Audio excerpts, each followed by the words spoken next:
Alors, vous lancez statique 421 pour résoudre l'équilibre de la pièce 2, c'est-à-dire A, B et D. Donc ici, isolement de la pièce. Je me mets une résolution plane XY. La pièce c'est ABD ou pièce 2. Hein. Action mécanique, une ici en A, une en B et une en D. Donc 3. OK. Donc maintenant, il faut que je remplisse ce tableau-là. Donc on va commencer en partant de la gauche, ici, au niveau du point A. Donc l'action de A de 1 sur 2.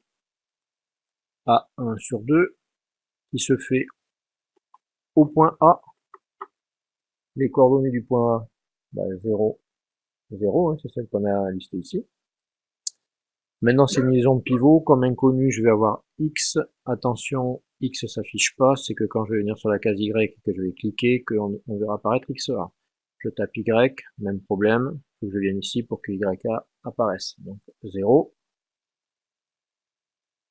Il me dit qu'est-ce que vous voulez choisir. Donc c'est pas une serre-plan. Ici, c'est plutôt une articulation, puisque c'est un logiciel basé sur les modèles américains où l'articulation, c'est une pivot. Par contre, la modélisation, c'est la bonne. Je passe au suivant. Donc là, ça sera un petit peu plus compliqué parce qu'on connaît la direction de l'effort en B. Donc je vais faire comme si c'était une pivot au début. Je vais appeler ça B de 3 sur 2. Au point B. Les coordonnées du point B, on les retrouve là. C'est 0 et puis 0, 0, 3.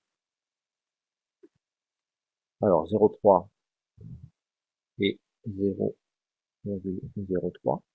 Ici, je vais taper X, là Y, ici 0. Quand j'ai passé à la suivante, il va me dire sphère, je suis pas d'accord avec ce qu'il me propose. Donc là, je vais faire modifier.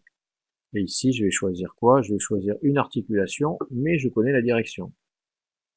Alors, pour trouver le vecteur unitaire, le plus simple ici, c'est de mettre par 2 points, et je vais mettre les coordonnées du point C et du point B. Donc le point C, ici, c'est 0,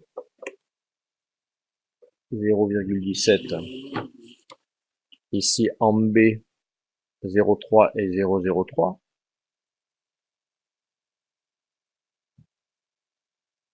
Calcul le vecteur unitaire, vous voyez, on trouve bien la direction du point B. Il appellera cette action F, je fais terminer, et j'ai bien qu'une seule inconnue dans ce torseur, dans cette action mécanique. On passe au dernier, le plus facile, c'est-à-dire c'est D, la force D. Au point D, les coordonnées de D, elles sont ici, 0,55,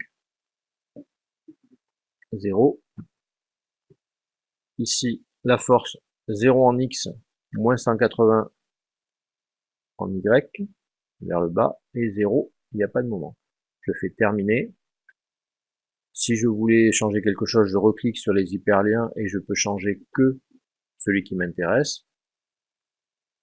Je résous en appliquant le PFS, je choisis le point A, mais je pourrais prendre n'importe quel point, j'aurai la même valeur. J'obtiens des équations, et ce qui est intéressant, c'est d'aller voir le XA, le YA, et puis la norme de B.